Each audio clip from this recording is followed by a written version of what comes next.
Hey there, Digital Design Dude here with a video tutorial on setting up the full version of DSGM Maker for Windows 10 without the use of VirtualBox PC emulation. If you're familiar with DSGM Maker, then you know it's early 2000s software for developing Nintendo DS homebrew games with basic drag and drop visual coding or with the C programming language. And in 2020, the original creator of DSGM Maker made the software available again by using VirtualBox to emulate a copy of Windows XP on your modern computer so that DSGM Maker can be easily installed and used with all its old software dependencies. Currently, that install method is still available if you want to go with that route, and I provide a link to those instructions in the video description. But I found over time that working within a virtual computer on my actual computer slowed down my workflow, and so I just want to be able to just use DSGM Maker on Windows 10 without VirtualBox. And so this video goes over how to do that by installing and patching DSGM Maker software dependency DevKitPro tools for Nintendo DS, then installing DSGM Maker version 5.12, followed by the updated 5.20 version, before finally patching DSGM Maker and ensuring everything installed correctly and that Nintendo DS ROM files can be created. So let's get started. So as you can see, I have the required files already downloaded on my computer. A link to all of them are in the video description. I'm going to start by setting up DevKitPro. And when you download this yourself, you're just going to require just the latest version of DevKitPro. All we needed DevKitPro to do is to be able to at least install correctly, and then we're going to modify it with the proper version of DevKitPro that DSGM Maker needs. So you'll see that in a little bit, but first let's click on this and get it started.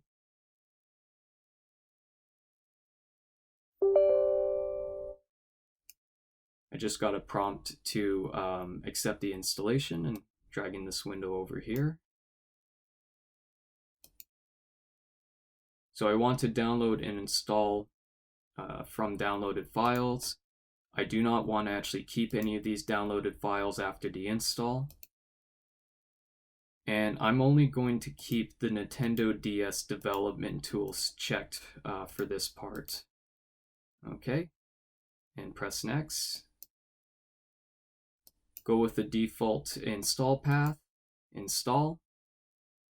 Now if you go with any other version of DevKitPro, typically the older versions, you would normally get stuck on this downloading part, and that's why we have to use the latest version of DevKitPro in order to get past that stage.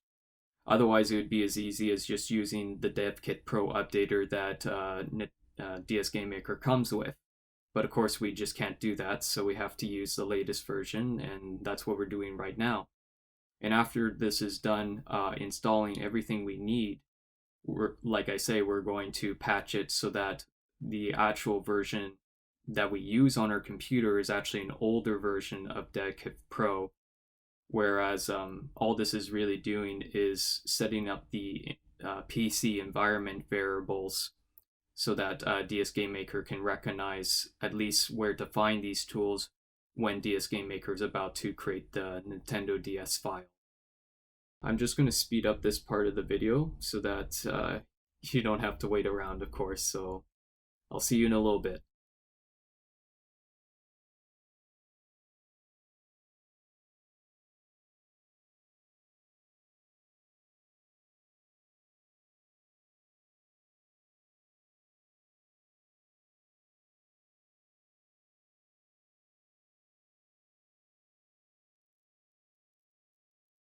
All right, that's now completed, so I'll just click next, finish. And next we want to go to where DevKit actually installed, which is in my case on my C hard drive. And we're actually going to go into the DevKitPro folder here, and we're going to delete everything that's there. Because like I said from earlier, all we're doing is sort of setting up those PC environment variables so that DSGM Maker can find the location of the tools that we're now going to put in this location. So I'm going to go back to where I have the patch. I'm just going to go into my folder here and copy all of its contents.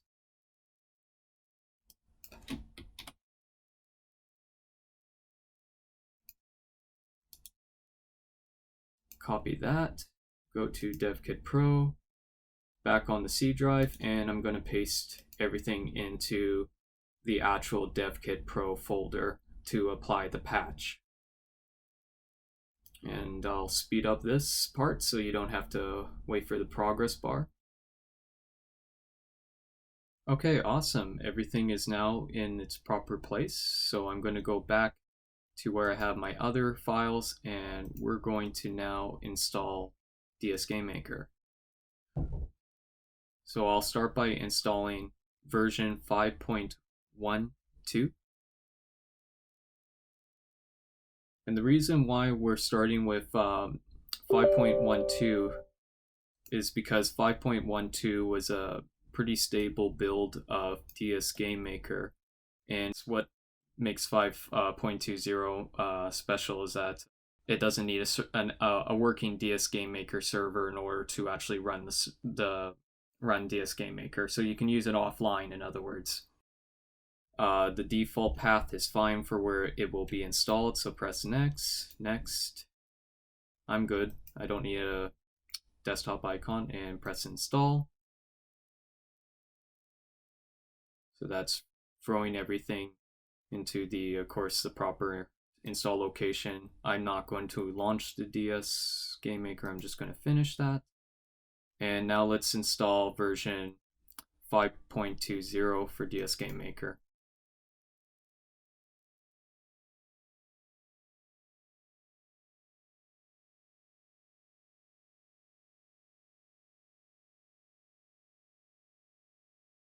Just keep pressing next, and we're just going to say yes, I'd like to install to that folder anyways. Press next. Don't create a desktop icon, I don't need it. Press install.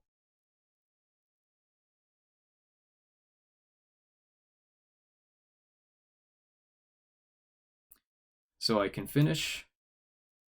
And now that we've actually installed DSGameMaker on our computer, we're going to apply the DSGameMaker patch. And the way this is going to work is that instead of just removing all the files that were there, I'm actually just going to Control A on my keyboard and to select everything, and then I'm going to copy it. I'm going to go to where DSGameMaker is stored on my local disk. It's within program files times 86 in my case, and it's right here. And I'm just going to paste everything from the patch to essentially replace all the files that need to be replaced in order to make DSGameMaker work, essentially. When it asks you, with all these files with the same names, just select replace the files within the destination.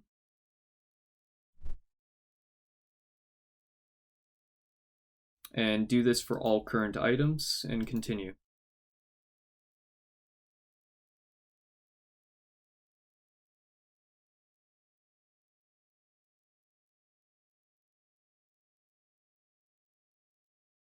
Awesome.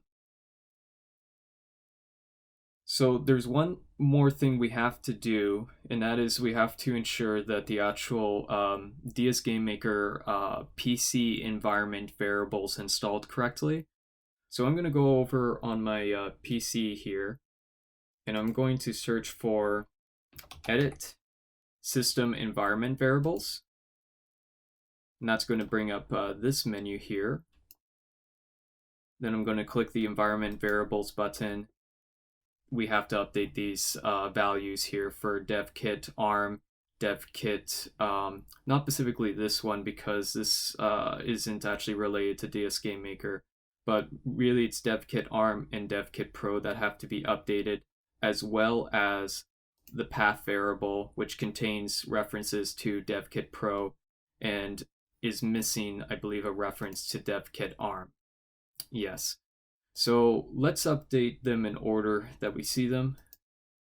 So Devkit ARM is actually going to be changed to, so instead of instead of OPT here, I'm going to replace all of this and put it, should be /C/DevKitPro /DevKit ARM, written exactly that way, and then press OK.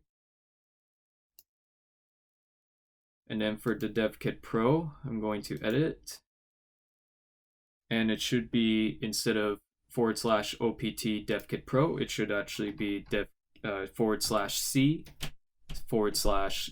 Pro. One more thing that's important to mention about the setting up the system variables is that it's case sensitive.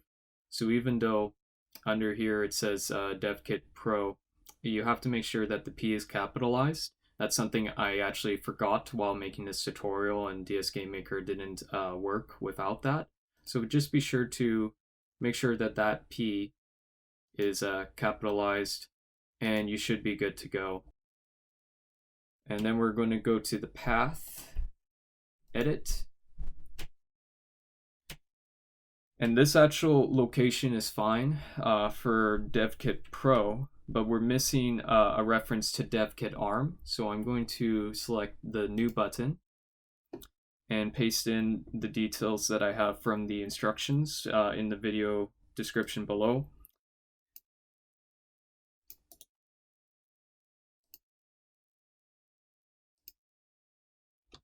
Paste that in, and yep, that's the right one, and press OK. Press OK. OK to confirm changes. And now let's boot up DSGameMaker. Oh, one more thing. Be sure to select properties on the dsgamemaker.exe.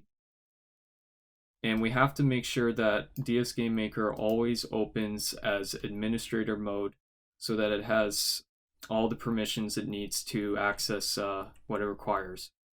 So it's going to be under compatibility tab, run this program as administrator, make sure this is checked, press apply and OK.